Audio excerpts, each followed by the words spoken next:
ৰঙালমাৰী DTW point number 3 আমাৰ beneficiary বাইদেউ আজি উপস্থিত হৈছে কি কি খেতি কৰে আপুনি ইয়াত ৰবি শস্য কৰোঁ তাৰপৰা আকৌ বাৰিষা দিনত ধান খেতি তাৰমানে বছৰেকত দুবাৰ কৰে আচ্ছা ৰবি খেতি কি কৰে ৰবি খেতি এনেকৈ কবি আলু কৰে কেতিয়াবা ৰঙালাও জাতি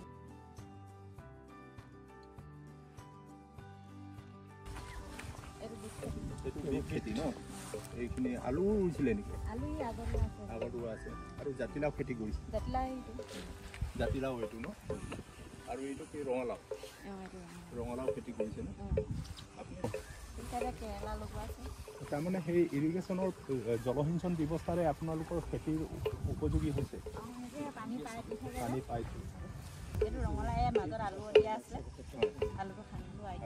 আলু ভাল হৈছিলে